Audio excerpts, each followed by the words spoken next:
nous allons y aller. Moi, j'aimerais que nous reprenions juste un petit détail qui est les rapports que vous avez eu avec le théâtre pendant votre passage à Paris, donc avant votre service militaire. Et je pense que c'était des rapports aussi avec la littérature que Oui. vous aviez, et que c'est comme ça que vous y amenez.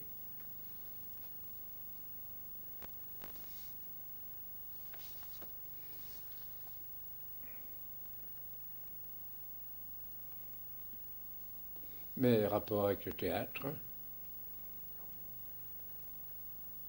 prennent leur départ presque avec mon instruction. C'est-à-dire que dès que j'ai commencé à lire, j'ai lu des livres, mais je suis allé presque tout de suite au théâtre. Mauvais théâtre, peut-être, peu importe le théâtre. Alors le théâtre était pour moi une expression de la pensée, de l'art et de la littérature à la fois. Je n'avais pas un sens critique très développé, mais la fréquentation habituelle de théâtre a fini par me donner une sorte de, comment dirais-je, une sorte de compétence qui a fait que j'ai fait opérer mes choix avec lucidité, bien que toujours avec l'information que me donnaient et les livres, et les revues, et les journaux. À Paris, il était facile, du temps où j'y vivais, c'est-à-dire pendant la guerre de 14-18, il était facile d'aller au théâtre, à certains théâtres tout au moins, en raison du faible coût des places. C'est étrange à dire dans une ville où tout est tarifé et où le snobisme est aussi développé. Mais aller dans les grands théâtres, comme l'Odéon, la Comédie Française, c'était des grands théâtres à l'époque, l'opéra ou l'opéra comique, c'était aussi des grands théâtres. Dès l'instant qu'on était vaillant et qu'on pouvait faire la queue, on pouvait avoir les places au paradis, dans les, dans les régions hautes des, du théâtre lui-même. On pouvait y aller pour une somme dérisoire. Je ne sais plus, je crois qu'à la Comédie Française, ça coûtait 50 centimes ou 1 franc certains jours. Et alors, dès le départ, j'ai cherché à voir, alors que j'avais donc 12 ans, ou 10-12 ans, à voir les classiques. Ceux qui étaient sur mon programme de littérature, et je dois dire qu'à 15 ans, j'avais vu représenter à peu près toutes les tragédies de Corneille, de Racine et des pièces de Molière, pour prendre 3 écrivains français notoires. Chemin faisant, j'ai vu d'autres spectacles, et surtout des auteurs français comme Musset ou Beaumarchais, et même Scribe dans les derniers temps de mon enfance. Et aussi des spectacles étrangers. Je suis allé voir quelquefois des spectacles en langues étrangères, mais comme je n'en connaissais pas, ce n'était que regarder en muet un film parlant. Mais ça me frappait très fort. J'ai vu des spectacles de Shakespeare, notamment par des troupes anglaises, mais aussi beaucoup de spectacles de troupes allemandes et russes. C'était immédiatement après la guerre, en 18-19, il y a eu un afflux à Paris de réfugiés russes à cause de la Révolution. Ces réfugiés russes étaient pour la plupart des bourgeois. Pour la plupart des bourgeois qui avaient déjà des correspondants à Paris, ou en Paris en tout cas. Et alors du coup, il s'est produit une véritable levée de cabarets russes. De cabarets qui étaient des cabarets semi-littéraires, semi-humoristiques, et qui étaient fort plaisants. Et que j'ai fréquenté aussi parce qu'ils n'étaient pas chers. Il y avait toujours moyen d'aller pour un prix de place qui est celui d'un petit cinéma maintenant. Hein. Et alors, par conséquent, il n'y a pas lieu de s'en priver. J'avais aussi là les mises en scène d'auteurs russes. Et il y a eu en français, au Théâtre du Vieux Colombier, sous la direction de Jacques Copeau, des frères Karamazov, et qui étaient admirablement joués, qui avaient fait une impression extraordinaire. Et aussi l'autre livre de Dostoïevski qui s'appelle comment Les joueurs, les possédés. Les possédés. Les possédés. C'était Jouvet qui jouait là-dedans, et Jouvet et Valentine Tessier, et c'était admirable. Enfin, ça me semblait admirable. D'autant plus que je crois les frères Karamazov étaient traduits par André Gide. André Gide qui, dès ce temps-là, est devenu un de mes auteurs favoris. On peut dire que sur le plan littéraire et moral, Gide est resté, bon, pas mon maître, hein, ce sont des mots excessifs de dire maître, mais un exemple tout le temps. Je m'appuyais toujours sur ces positions que je trouvais correspondantes à mes désirs.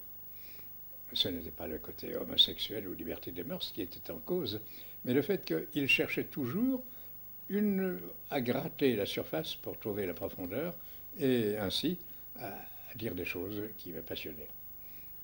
J'ai lu à l'époque, non c'était un peu plus tard, j'en reviendrai là-dessus. Ce qui fait que le théâtre m'a été familier en ce qui concerne les comédiens. Je voyais aussi des pièces de boulevard. Et familier en ce qui concerne les chanteurs. J'ai beaucoup fréquenté, enfin pendant 2-3 ans, l'opéra comique et l'opéra. Et s'il y avait des œuvres qui m'ennuyaient carrément, il y en avait d'autres qui m'enthousiasmaient extraordinairement. Les opéras de Mozart ou de Wagner. Wagner surtout. Wagner, pour moi, la Valkyrie, c'était la première acte, c'était le plus beau chant d'amour qu'on ait jamais écrit. Ce n'est plus vrai à mes yeux, à mes oreilles maintenant, mais ça le reste encore assez. Mais pour en revenir un peu plus précisément au théâtre, quand vous alliez voir une œuvre classique, c'était pour redécouvrir une œuvre que vous connaissiez déjà, ou alors vous faisiez la démarche inverse, c'est-à-dire de découvrir une œuvre au théâtre que vous lisiez ensuite?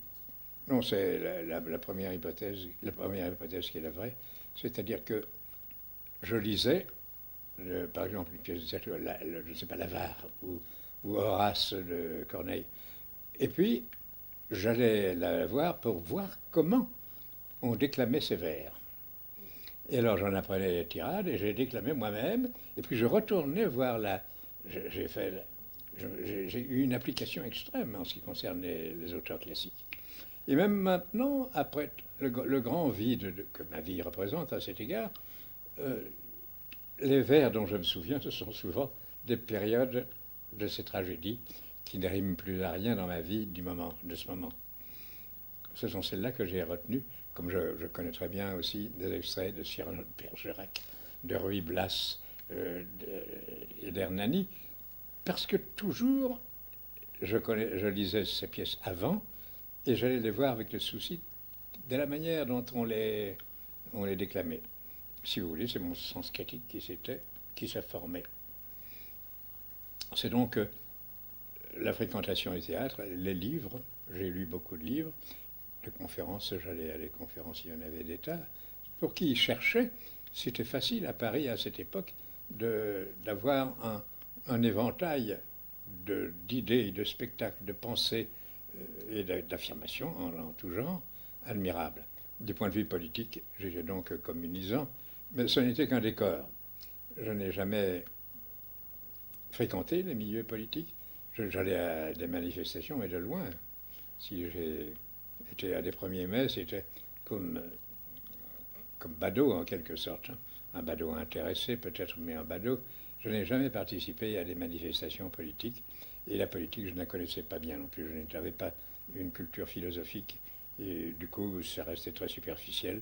Je souhaitais une société réformée et je trouvais que la méthode énergique des communistes était la meilleure. Mais c'était par méfiance que vous vous éloigniez un peu du milieu très engagé et très militant? Non, parce que ce n'était qu'un décor et ça ne m'intéressait pas au premier degré. Ça m'intéressait comme maintenant, n'est-ce pas, où, par exemple, maintenant je vis, je m'intéresse à ce que fait M. Gorbatchev, mais ce n'est pas ça ma vie. Hein. Eh bien, ce n'était pas ma vie. Ma vie, c'était vraiment la culture dans ce que on peut dire de plus prétentieux, le mot culturel. C'était d'apprendre les choses que l'on enseigne à l'école ou n'allait pas. Et je croyais que je manquais en n'allant pas à l'école des tas de choses, et j'ai constaté après que mes camarades qui y étaient allés n'y avaient pas appris grand-chose, parce que tout ce que j'aimais, ils en avaient entendu parler, mais ça les embêtait plus qu'autre chose. Vous comprenez, aller entendre des tragédies de Corneille et y prendre un vif plaisir, quand on a 13 ou 14 ans, c'est quand même assez spécial. Dans les écoles, on vous les fait lire, on vous apprend quelquefois une tirade, et puis la barbe. Alors, c'était un bon côté dans l'autodidactisme qui a été présidé à ma formation culturelle, que ce que je le faisais par plaisir. Et la littérature, j'avais beaucoup les auteurs, les grands romanciers, ceux que tout le monde connaît, quoi. Ce n'était pas original, ma culture littéraire. C'était depuis La liaison dangereuse des Chauderlot de la Clos jusqu'à maintenant. J'ai tout le temps été en bordure de ces ouvrages qui, pour moi, représentaient ce que mes contemporains croyaient de vrai et ce que je cherchais moi-même de vrai ou de faux. N'ayant rien lu, n'ayant rien vécu du point de vue des mœurs quand j'avais 20 ans, j'ai cru que je connaissais tout. Parce que j'avais lu les livres dont on en parlait. Or, ce n'était pas la même chose, bien sûr. Mais à ce moment-là, je pensais que je n'avais plus rien à apprendre du monde. Mais alors, quand on entend parler du théâtre et de la littérature, on a la nette impression que vous étiez surtout penché vers les classiques. Mais est-ce qu'en théâtre, par exemple, vous alliez voir aussi des pièces d'avant-garde, des choses comme ça? Parce que je sais qu'à cette époque-là, en Union soviétique, se développait justement un Oui, théâtre oui, oui, oui. d'avant-garde. Mais là, je confonds un peu les années. J'ai fréquenté beaucoup le théâtre d'avant-garde, mais il me semble que c'était un peu plus tard.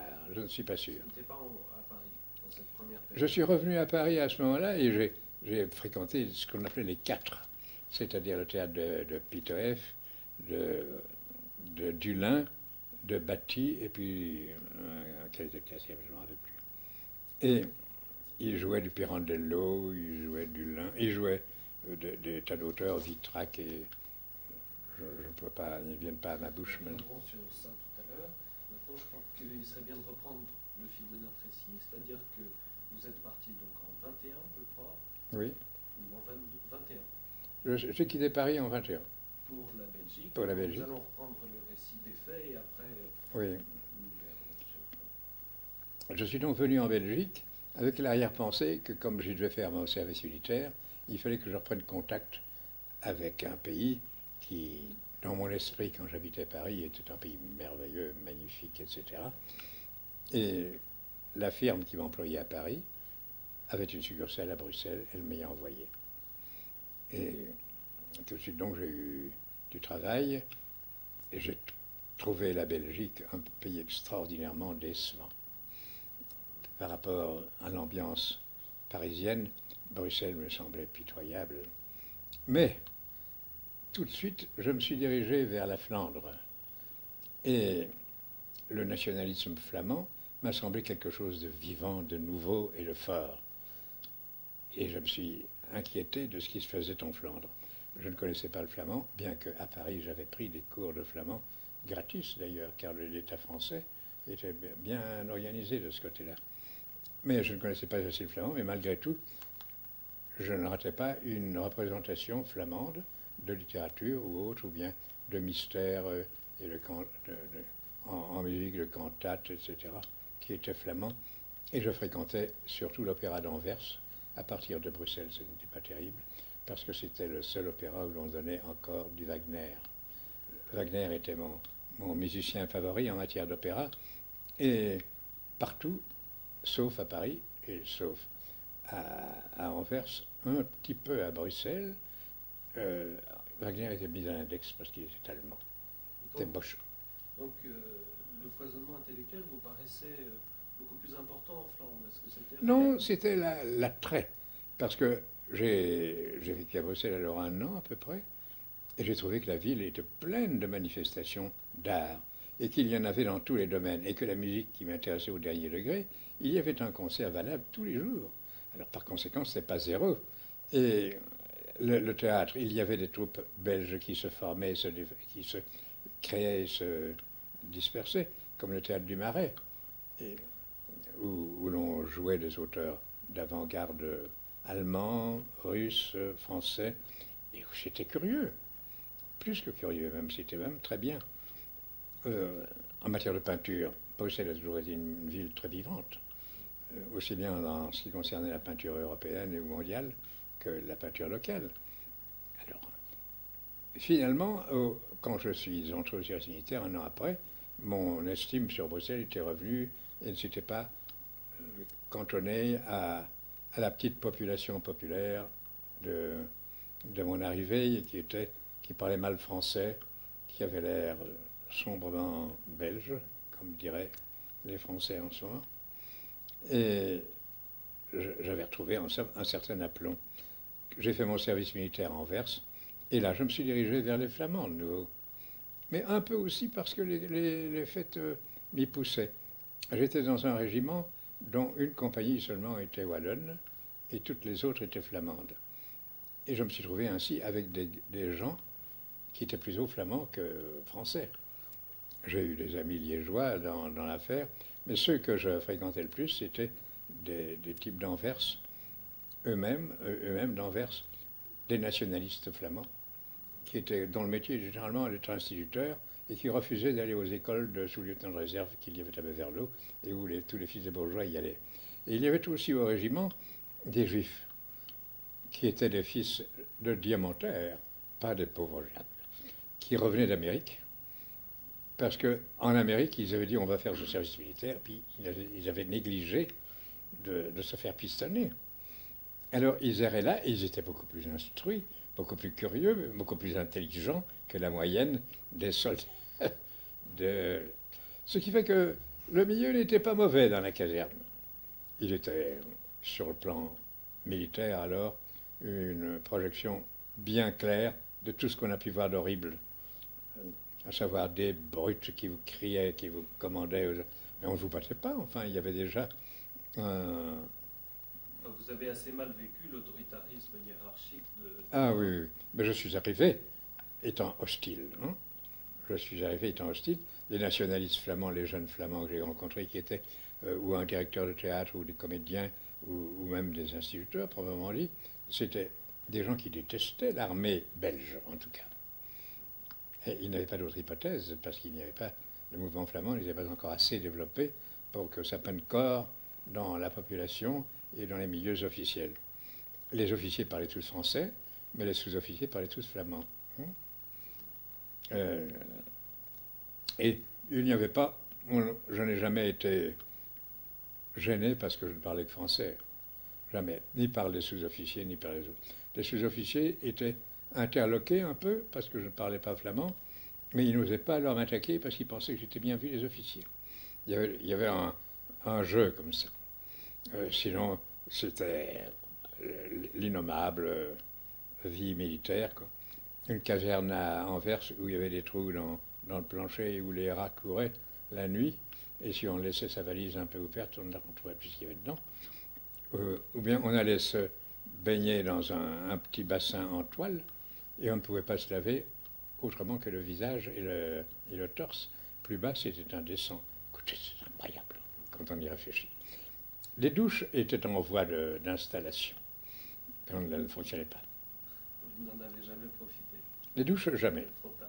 Trop tard. Mais sans ça, ils emmerdaient les soldats, on les condamnait alors au cachot, etc. C'était assez désagréable. Assez désagréable de voir un copain tout à coup qui tournait dans la place avec un type avec baïonnette au canon qui était un autre copain.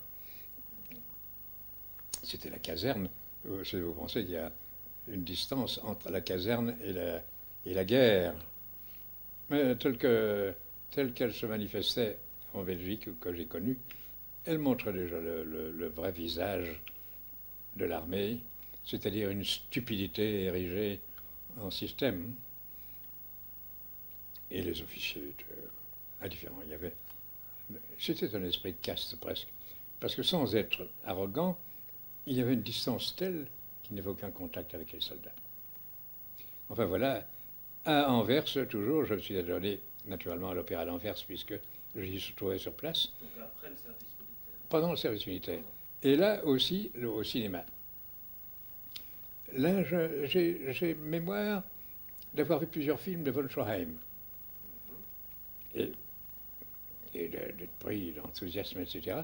Et aussi de Russes comme Tourjansky, qui étaient des Russes émigrés à Paris. Et enfin, des films des marchés courants. Il y avait des films de Griffith que j'ai vus aussi là-bas. Alors tout ça, tout à coup, m'avait éveillé vers le cinéma. Et tous mes camarades flamands ou autres intelligents partageaient mon goût. Ce n'était pas... Là, vous avez, apparemment pour la première fois, réussi à établir un réel lien intellectuel avec certaines personnes. Vous avez trouvé un écho à vos propres préoccupations? J'ai trouvé, j'avais un ami spécialement à la caserne qui s'appelait Diels, D-I-E-L-S, Joris Diels, et qui, ayant mon âge pourtant, avait déjà dirigé un petit théâtre, Ramsvolstoneel, et où il avait joué des pièces de Schnitzler et autres. Il était violemment flamand, mais il parlait français très bien, il était curieux. Et c'est avec lui que je suis allé souvent au cinéma, et nous entendions fort bien. Il a depuis mal tourné, il est venu Collabo, et on l'a condamné à mort, et patati patata, il n'a pas été exécuté. Je crois qu'il s'est installé à Rotterdam, je ne sais pas s'il vit encore ou s'il... Enfin, il a mon âge. Et il a manqué sa vie. Mais si c'est une famille d'intellectuels, son frère était chef d'orchestre, Hendrik Diels. C'était lui qui a été mon plus fidèle. Mais il était avec moi parce que j'étais soldat dans son régiment. Mais sinon, nous n'avions pas de lien extra. Quand il allait voir ses camarades, comme c'était pour exalter la Flandre, moi j'étais un peu écarté, étant donné que je ne comprenais pas la langue. Ils n'avaient pas d'hostilité, mon égard. Ils étaient plutôt de gauche, presque tous, y compris lui. Et ils sont devenus nationalistes flamands, et alors Hitler a naturellement donné un terrain merveilleux. C'est là que j'ai cultivé mes premières approches du cinéma. Naturellement, j'ai lu beaucoup de livres. Il y avait des livres de critiques de cinéma. Et j'étais déjà orienté sur ce qui est maintenant la base même de la culture cinématographique. Immédiatement après mon service militaire, je suis retourné à Paris. Et à Paris, on m'a expédié, toujours de la même firme, à Toulouse, puis à Marseille. Et là, le cinéma que j'ai connu, ce n'était que du cinéma commercial, parce qu'il n'y avait pas de ciné-club et d'entreprise de ce genre. Cependant, je ne sais pas à Toulouse avec quels auteurs, je crois que c'était surtout les auteurs américains de western ou les mélodrames. Mais à Marseille, j'ai découvert Jacques Feder, des films qu'on jouait, quoi. Jacques Feder n'avait rien à voir avec Marseille. Jacques Feder, Abel Gans, et des Américains importants. Et ça m'a approfondi dans mon goût du cinéma, qui était un goût tout naturel. J'ai un type qui était curieux des spectacles de l'art. C'est là aussi, en vivant à Marseille, que j'ai pris contact avec le surréalisme breton ou qui l'a précédé, Sarah. J'étais curieux de ce que faisait Tristan Tzara à Zurich, etc. C'est dans les revues. Et je me nourrissais de cela. Et je suis rentré à Paris. Et à Paris, alors j'ai fréquenté les ciné-clubs, c'est-à-dire des salles spécialisées comme les Ursulines ou le Studio 28, je ne sais plus comment. Qui projetait plutôt des films en marge. Qui promenait les films en marge. Et aux Ursulines, c'était où tous les films d'avant-garde. C'est là que j'ai vu pour les premières fois des films expressionnistes allemands. Le cabinet du docteur Caligari, dont j'avais parlé, a été projeté dans un cinéma de Paris, près de la place de l'Opéra, au coin de la rue des Capucines. Il y avait et avait connu un succès considérable. Car le public aime bien les choses d'avant-garde du moment qu'il y trouve une raison logique. Quand on lui disait c'est un film tourné par un fou et qui voit le monde comme un fou, alors ça allait. Mais si vous le mettiez là en disant regardez ça vous soulève un voile de l'inconscience, etc., alors là, c'est foutu. Et là, c'est une vérité profonde et générale. Il faut toujours parler aux gens le langage qu'ils sont à même d'entendre ou de comprendre. Là, j'ai fréquenté donc les salles spécialisées. C'est l'époque aussi où les grands succès comme Le Signe de Zorro, avec Douglas Fairbanks, et où les Français se manifestaient avec assez de vigueur. Il y avait les premiers René Clair. Et alors, j'ai fait quelques mois à Paris, je suis rentré à Bruxelles de nouveau. Alors, moi je voudrais revenir un instant sur cette approche que vous avez eue donc, à votre second passage en France avec le surréalisme. Enfin, vous en avez parlé à propos. Je n'ai pas, je veux dire, j'ai lu. Alors, est-ce que justement, je voudrais savoir, est-ce que vous êtes entré en contact avec le surréalisme Non. par un film comme le Chien andalou ou Non, alors non. vous êtes... J'ai acheté chez un bouquiniste, chez un libraire qui exposait les livres, parce que c'était pas un livre d'occasion, le manifeste surréaliste de Breton. Poisson soluble et autres. Et ça m'a enthousiasmé. D'autant plus que ça me fixait dans mes opinions générales. J'étais athée, ou tout au moins, j'étais hostile à toute notion dogmatique de Dieu telle que les religions le présentaient. Et en voie de conséquence, les surréalistes qui étaient dans le même sillage trouvaient que la poésie, l'inconscient, proposait une vue de ce que nous ne connaissons pas, de Dieu, ou du monde. Et alors ça me plaisait bien parce que je trouvais que le matérialisme historique, tel que les communistes notamment le professaient, c'était un peu court, une fois qu'on allait au-delà des questions sociales et politiques. Donc c'était plus une façon de penser qu'une expression artistique que vous trouviez dans le surréalisme. Ah, c'est les deux. Les deux. Et alors moi j'ai été frappé, donc, tout en sachant l'influence qu'avait eu sur vous le surréalisme, et comme vous aviez été profondément impressionné, vous n'aviez pas du tout précédemment été frappé par le dadaïsme qui était venu juste... Mais si, mais si. Mais là, je n'entrais pas dans le jeu, parce que j'étais très loin de tous les milieux dits de l'art. Et alors, j'ai acheté des revues, et ce n'était que par écho, en quelque sorte, que je connaissais cela. Donc le surréalisme A été tout à fait, oui, un point de fixation, si vous voulez, dans mon évolution. J'étais toujours amateur de musique, et la musique en ce temps-là que j'aimais, c'était déjà les nouveaux, quoi. C'était Stravinsky, c'était Ravel qui vivait encore, Debussy qui venait de mourir. Et ces musiciens me remplissaient d'aide et d'admiration. Remarquez qu'à Marseille, on les sifflait encore. Ils étaient en retard sur Paris, naturellement, de 20 longueurs d'onde. C'était une ville très retardataire. Et je crois qu'elle est restée. Hein. C'est parce qu'à Marseille, on pense surtout à Pagnol, au bonus. Mais même les rues, en ce temps-là, il y en avait très peu de pavés.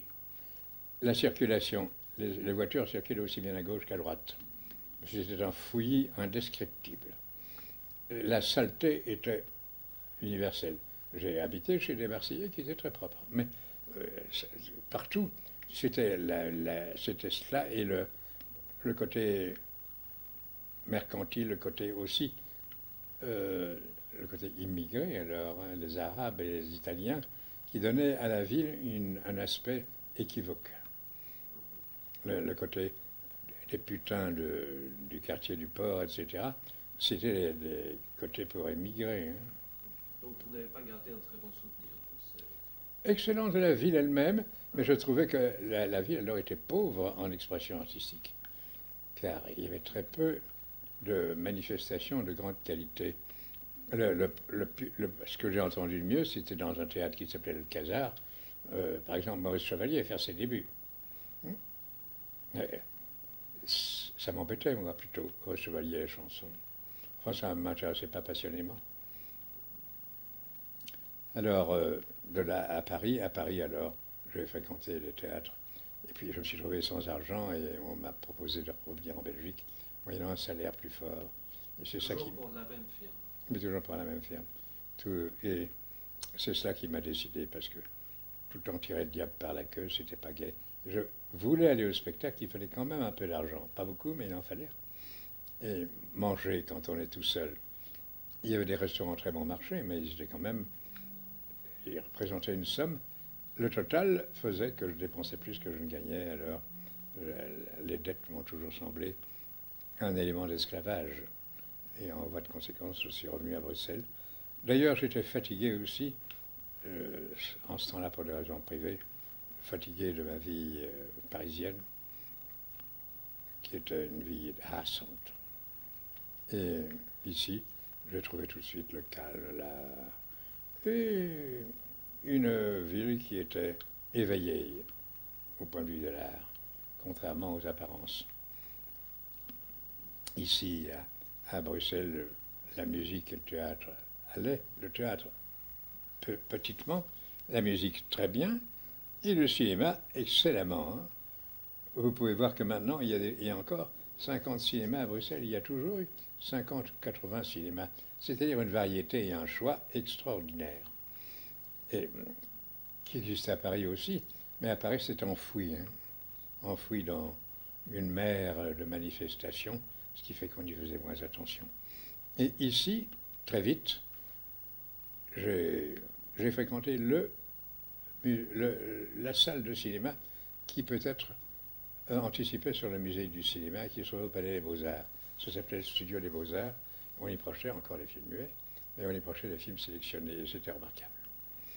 C'est là que j'ai pris connaissance de la fournée soviétique de 1925. Hein.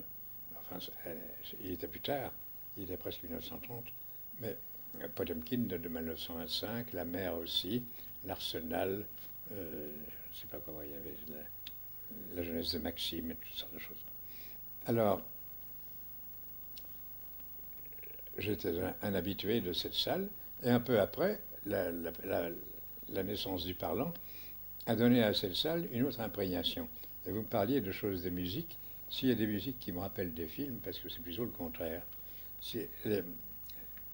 Par exemple, l'opéra de Cassou a été pour moi un point d'appui formidable. Hein, et la musique de Kurt Weill, elle me chante encore dans les oreilles. Dès que j'en entends quelques mesures, cette époque revient et les films reviennent. Les films qui améliorés, parce que je les ai refait depuis, ils sont presque tous décevants.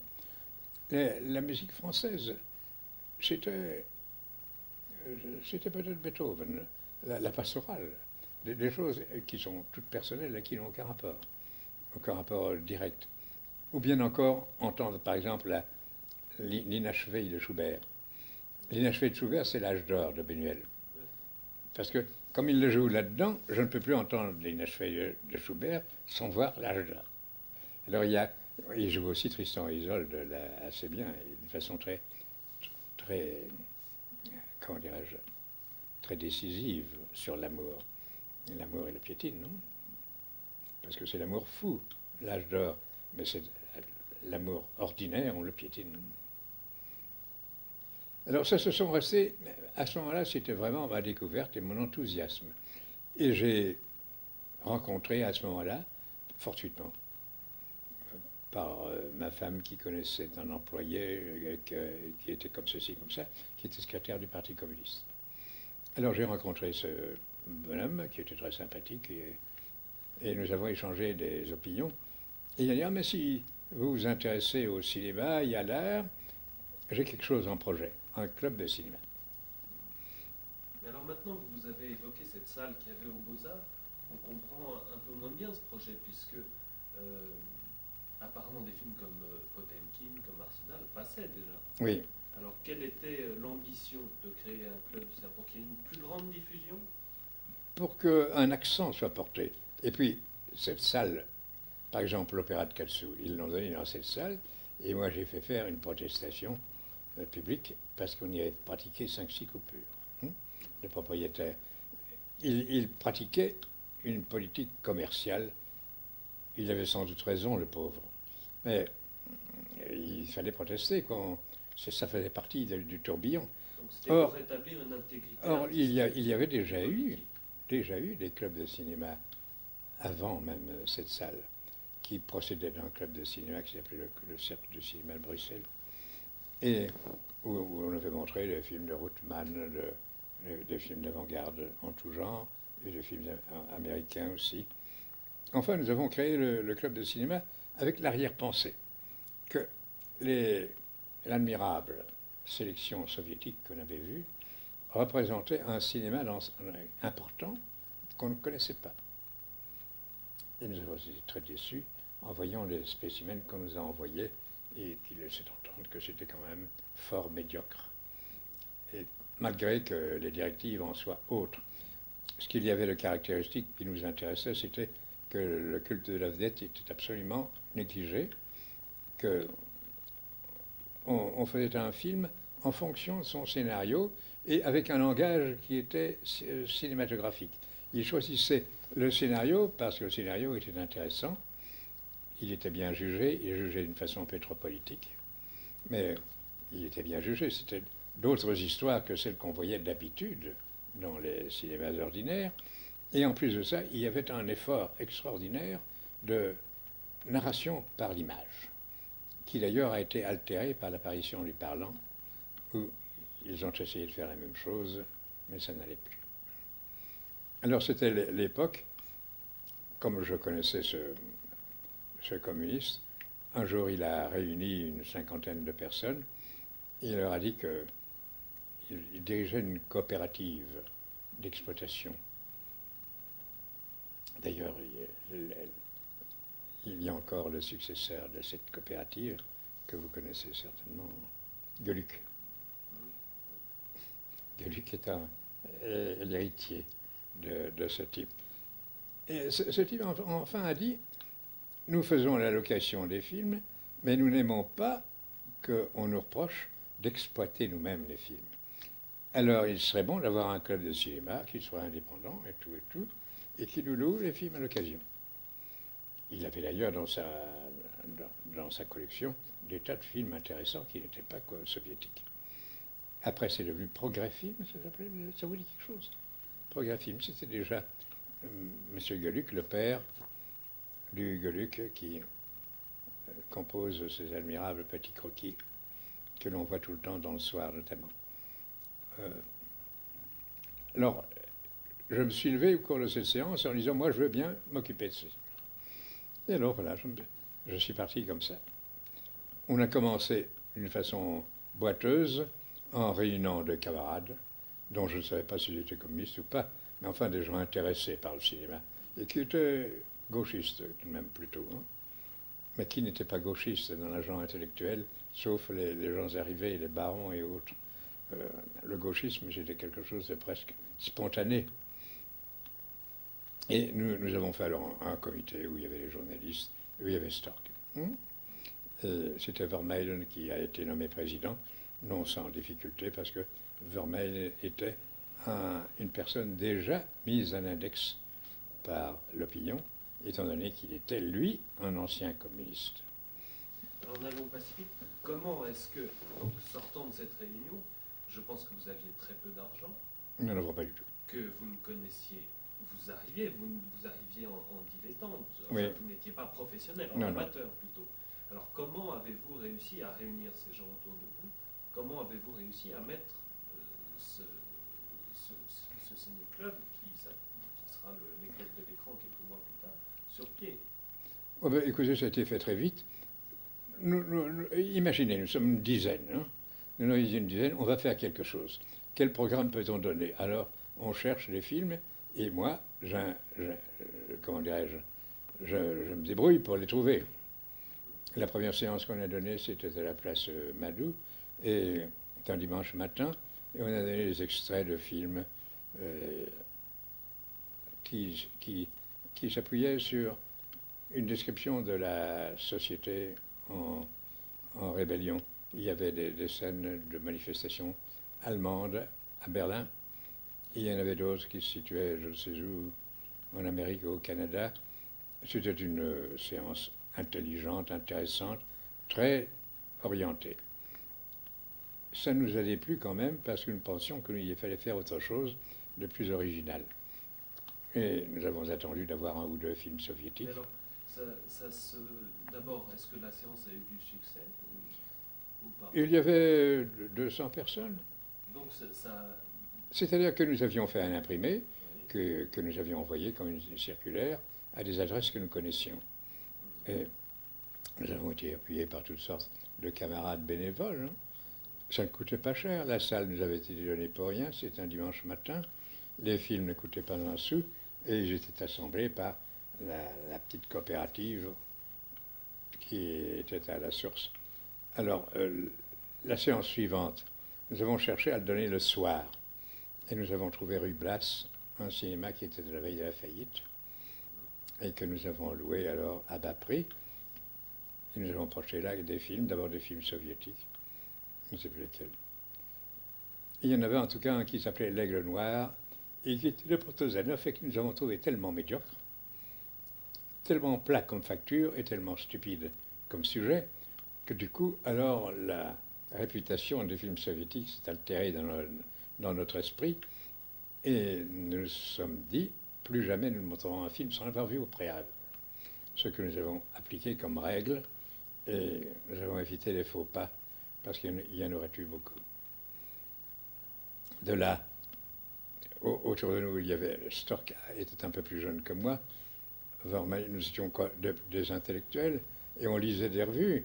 Alors on écrivait, ou on téléphonait, ou on allait, si quelqu'un allait en voyage, il allait voir un tel et un tel.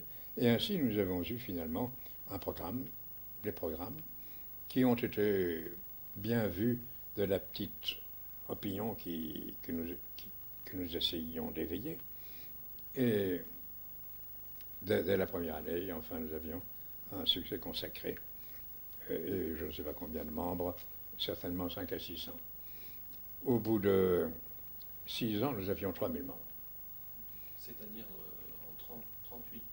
38, oui. Remarquez que pour être membre, il fallait payer 10 francs. Même à l'époque, il n'était pas cher. Mais tout était bénévole. Quand on organisait une séance, les ouvreuses, c'était les camarades, la caissière, c'était une camarade, et on ne payait personne. Alors, du coup, les frais étaient relativement bas, et ça se faisait avec enthousiasme, c'est une cause à défendre. C'est la deuxième année de l'existence du Club de l'écran que le projet de borinage est apparu. Je connaissais un médecin qui vit toujours, M. Henbert, Dr Henbert, un remarquable spécialiste laryngologiste, qui à ce moment-là était médecin à la Estre, il était très jeune. Et il nous décrivait la situation et de l'hôpital de la Estre qui était satisfaisante dans une certaine mesure, mais surtout des enquêtes que faisaient les envoyés de cet hôpital. Et notamment, il avait fait une brochure qui s'intitulait « Comment on crève de faim dans les charbonnages du Levant ». Et ce qu'il décrivait, l'aventure d'une sorte de lumpenprolétariat qui habite des petits coins autour de Mons, était tellement effrayant parce que c'était en Belgique. On n'y assassinait pas les gens, on ne les envoyait pas dans les camps de concentration, mais on les laissait crever de faim, et même on donnait un petit coup de pouce pour qu'ils crèvent plus vite. Que j'ai proposé à notre comité que l'on cherche quelqu'un qui puisse faire un film, un documentaire là-dessus. Mais je le voulais rouge, révolutionnaire. Voilà. Alors on s'est adressé à qui? Naturellement à Henri Stork, qui était parmi nous. Et pourquoi naturellement? Puisqu'il n'était pas... Comme il était le seul cinéaste de notre groupe. Et il était de même tendance, il était indigné aussi. Et il a trouvé que c'était une bonne idée, mais il avait un brin de réserve parce que le sujet lui semblait trop grave et un peu trop spécial. Alors il avait pensé à demander à Joris Ivens, qui revenait de Russie et qui était habitué à l'assister. Joris Ivens a accepté. Et à eux deux, toujours gratuitement, hein, toujours à leurs frais, il faut le souligner parce que c'est quand même pas la même chose que maintenant, quand on fait même un documentaire, il a tout de même une subvention de l'État, du gouvernement ou de je sais quel ministère. Et à eux deux, aidés de Pierre Verbel, qui était un militant politique, et alors de mouvements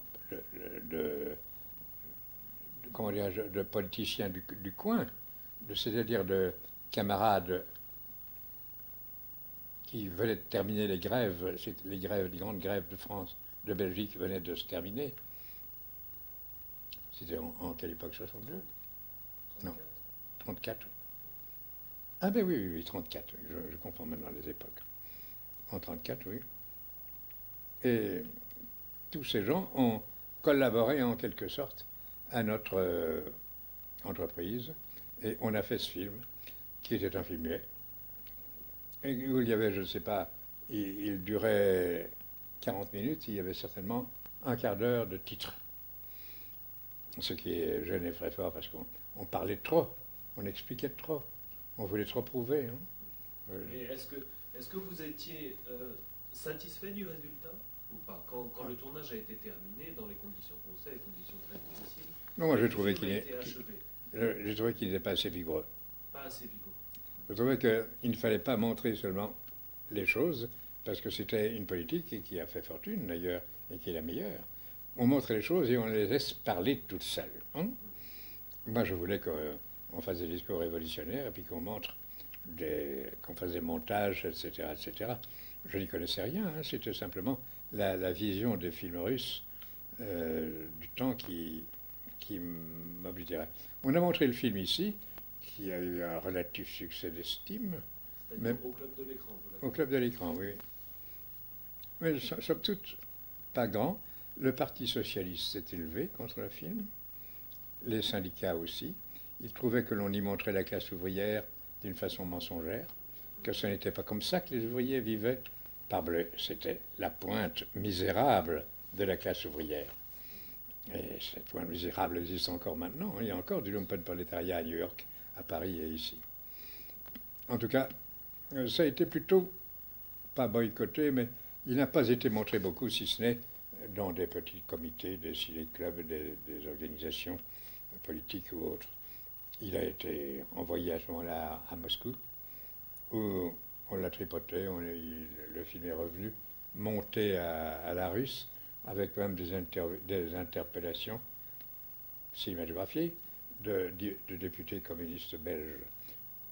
Nous nous sommes élevés là-dessus, nous avons obligé. C'était le montage qu'avait fait Evans en URSS. Oui, c'est pas Evans tout à fait qui l'a fait, mais enfin, il est revenu. Il y a une copie qui était véritablement manipulée, si l'on peut dire.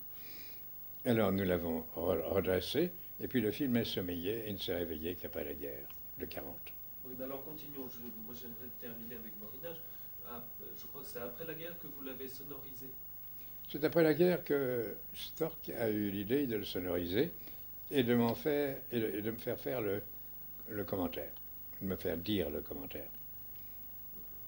Alors, donc là, ça rentrait plus dans vos volontés de l'époque, c'est-à-dire que ce moment-là, le film est devenu beaucoup plus orienté. Oui, oui. C'est-à-dire qu'à l'époque, naturellement, j'avais, modifié un peu mes opinions, en sens que j'étais moins catégorique, moins...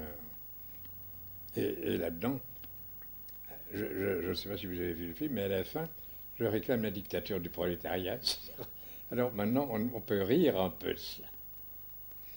Mais dans le moment, c'était très sincère. C'était très sincère. Alors, ça, c'est un acquis que le Club de l'écran a permis. C'était surtout son activité du moment, son activité même, qui était la plus brillante. Nous avons fait un sort au film de Jean Vigo, La Talente. La Talente a été, comme vous le savez, à sa sortie, tripotée du point de vue musical. Et on y a procédé à des coupures, même à Bruxelles. Et j'ai rétabli la version originale. Nous avons rétabli la version originale qui était arrivée à Bruxelles en y réinsérant 19 coupures. Vigo était mort déjà depuis un an. Et par conséquent, les choses en sont restées là. Depuis, on a retrouvé des copies et notre travail a été, somme toute, purement formel. Enfin, c'était toujours dans la même volonté d'une intégrité artistique vis-à-vis du... Et la Talente, nous l'avons travaillé en quelque sorte dans le moment même où l'idée d'une cinémathèque nous est venue à l'esprit. L'idée d'une cinémathèque était dans l'air. Il y avait des cinémathèques. Il y en avait une à Berlin, extrêmement importante. Il y en avait une à Londres, pas mal, organisée déjà avec le British Film Institute, c'est-à-dire avec de l'argent. Il y en avait une à Stockholm, parce qu'il y avait un cinéma suédois. Et il venait de s'en créer une à Paris. Paris, c'était un des centres du monde du cinéma. Alors, nous y faisions attention. Et tout de suite, dès que j'ai appris cela par un organe corporatif, je suis allé à Paris voir les deux jeunes dirigeants de cette cinémathèque qui étaient Henri Langlois et Jacques Franju. Georges Franju. Et je les trouvais extrêmement sympathiques. Ils n'avaient rien, ils n'avaient pas d'argent. Ils avaient simplement l'enthousiasme et les promesses par exemple, de la firme Pathé, qui avait, je crois, 25 000 films dans ses caves et qui voulait l'acheter. Enfin, nous nous sommes mis d'accord pour nous aider mutuellement. Je leur ai dit qu'à Bruxelles, nous pouvions tout faire pour la Cinémathèque française. Et en rentrant, j'ai en effet fait un petit voyage dans les firmes de distribution ici, où j'ai trouvé de vieux films encore. Mais donc, à cette époque-là, donc, votre première rencontre avec Henri Langlois et Franck Jules, vous ne pensiez pas créer une cinémathèque en Belgique? Si nous avons, l'idée, c'était que nous créions une cinémathèque, mais ma conception erronée, c'était que chaque pays devait faire une cinémathèque du cinéma du pays. Et que par le jeu de la Fédération internationale de cinémathèques et les prêts de films, ces multiples cinémathèques devaient en faire une seule internationale. C'était ça. Alors je me disais, à Bruxelles, nous devons tâcher de réunir tous les films belges de quelque qualité. Malheureusement, c'était un champ d'action extrêmement réduit, étant donné qu'il n'y avait comme film belge que les documentaires de qualité, comme le film de Stork, de Keukelaer, de quelques autres enfants encore, Cauvin, etc. Alors, je suis revenu de Paris et nous avons, dans notre assemblée, décidé qu'il fallait en effet créer une bibliothèque nationale, alias cette bibliothèque nationale, une cinémathèque belge, où l'on prenne tout. Alors, dans notre esprit, ça nous échappait. Nous, petit organisme combattant et dirigé, nous ne pouvions pas nous occuper d'archives et de trucs de ce genre, et que c'était à l'État de créer cela. Et nous avons créé la cinémathèque légalement. Vermeulen a fait les statuts, et nous avons constitué un comité directeur de 6 membres, 3 flamands, 3 wallons, autant de catholiques que de socialistes, etc. Nous avons demandé à un ministre de devenir président, ce qu'il a accepté. Il s'appelait Host. Il était, je crois, démocrate chrétien ou libéral, je ne sais plus très bien. Et enfin, la guerre alors est survenue presque tout de suite après. Ce qui fait que cette cinémathèque n'a eu qu'une existence théorique. Nous avions fait une petite séance d'inauguration de la cinémathèque malgré tout, et nous avions fait 2-3 séances au bénéfice de la cinémathèque de Paris.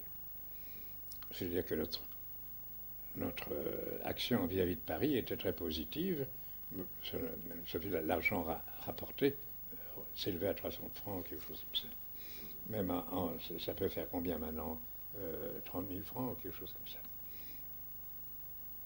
Et la guerre, alors, nous a coupé complètement. Nous avons tous été dispersés. Stork est resté sur Bruxelles, mais s'est un peu occupé de la cinémathèque parce qu'il essayait de ramasser les films allemands. Les films que les Allemands... Oui.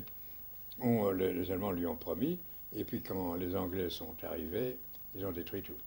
Les Anglais ont détruit tout parce que c'était des films venant des Allemands, ce n'était plus que du nitrate, que de trucs qu'on pouvait convertir en produits chimiques.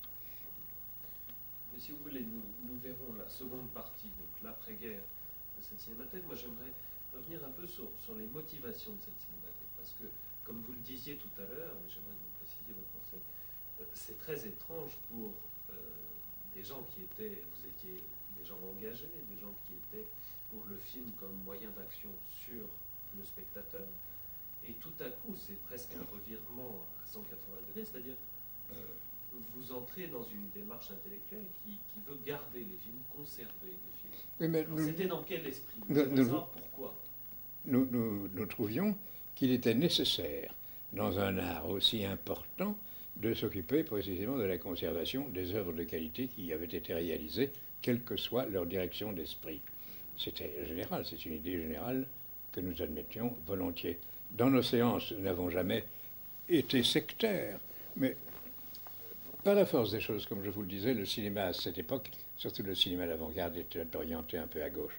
Quand on montrait des films expérimentaux, c'était des films anglais ou américains, c'était Len Lye, Norman McLaren, et à Paris, ils étaient tous, c'était Prévert, etc., ils étaient tous dirigés dans le même sens. Alors ça allait, par hasard peut-être, mais ça allait tout à fait dans la direction où nous voulions des choses qui soient anticonventionnelles.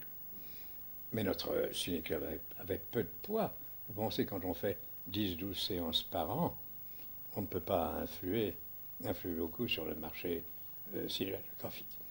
Mais autour de nous, nous étions devenus un noyau. Et autour de nous s'étaient rassemblés beaucoup d'écrivains.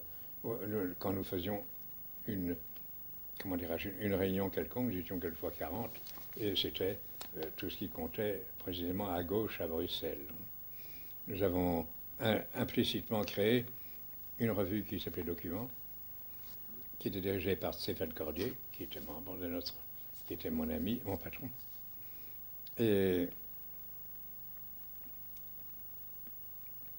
nous avons contacté les surréalistes, alors avec qui nous avons cité tout de suite dans les termes les plus chaleureux. Et nous avons créé une société révolutionnaire qui s'appelait Association révolutionnaire culturelle, l'ARC, qui a eu une revue et qui a eu des séances aussi où l'on passait son temps naturellement à ergoter sur la philosophie du demain, sur des auteurs nouveaux comme Jean-Paul Sartre, qui avait écrit seulement 2 romans, La Lozée et puis je ne sais plus quoi, mais qui était déjà pour nous un leader français, et sur les philosophes français qui étaient vaguement dans la direction d'esprit que nous souhaitions. Le cinéma allemand, la littérature allemande nous intéressait beaucoup, celle du romantisme. C'est les Novalis, Hoffmann et tous les gens, enfin, du début du siècle dernier. Et c'est à partir même de cette littérature que notre goût en matière fictive, en matière de fiction, démarrait. Nous aimions le fantastique, pourvu qu'il soit poétique.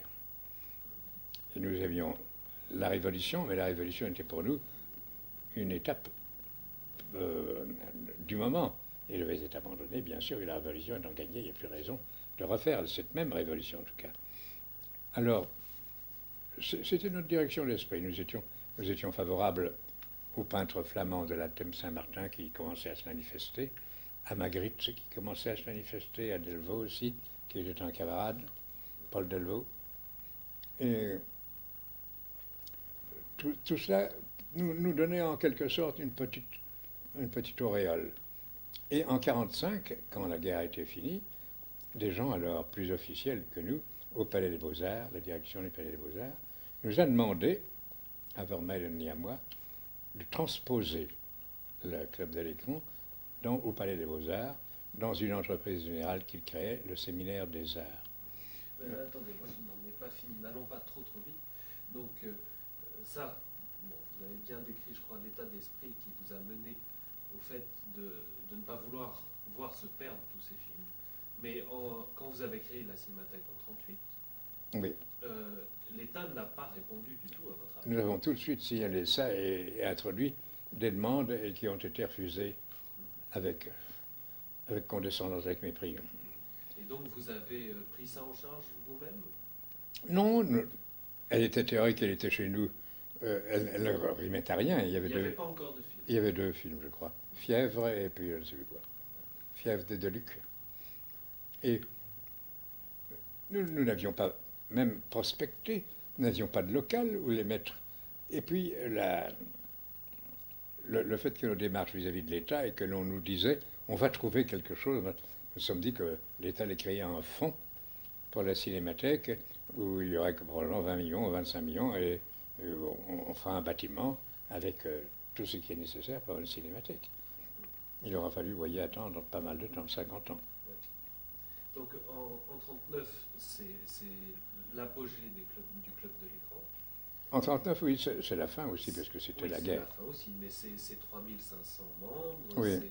Alors, il y a des choses que nous n'avons pas bien précisées, c'est-à-dire, je crois qu'il y avait, durant ces séances, pas seulement une projection de film, mais qu'il y avait aussi une volonté, des débats avec une volonté d'éduquer. Il n'y avait pas de débat. Pas de débat. Pas de débat. Je ne sais pourquoi, peut-être que c'est en raison, comme j'étais le maître d'œuvre, hein, de ma timidité.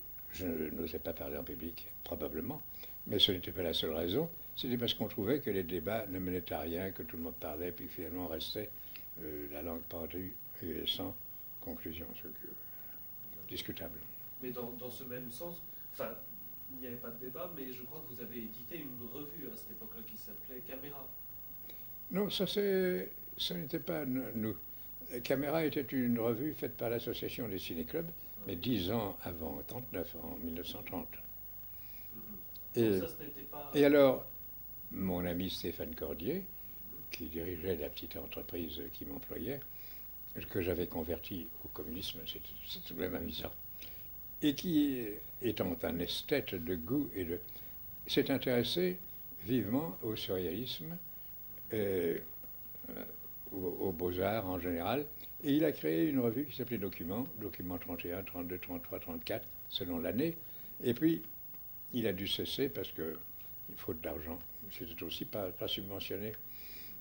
Nous avons fait alors notre association révolutionnaire culturelle, et avec une revue qui s'appelait toujours Document et que Stéphane Cordier a toujours dirigé, mais ce n'était plus lui son affaire, c'était l'affaire d'un groupement dont les composants n'étaient pas seulement les amis du Club de l'Écran, il y avait un peu tout le monde. Alors, à partir de là, à l'époque, vous savez, à ce moment-là, c'était la guerre d'Espagne, et la guerre d'Espagne nous excitait très fort. Nous avons fait alors une autre revue qui s'appelait Combat,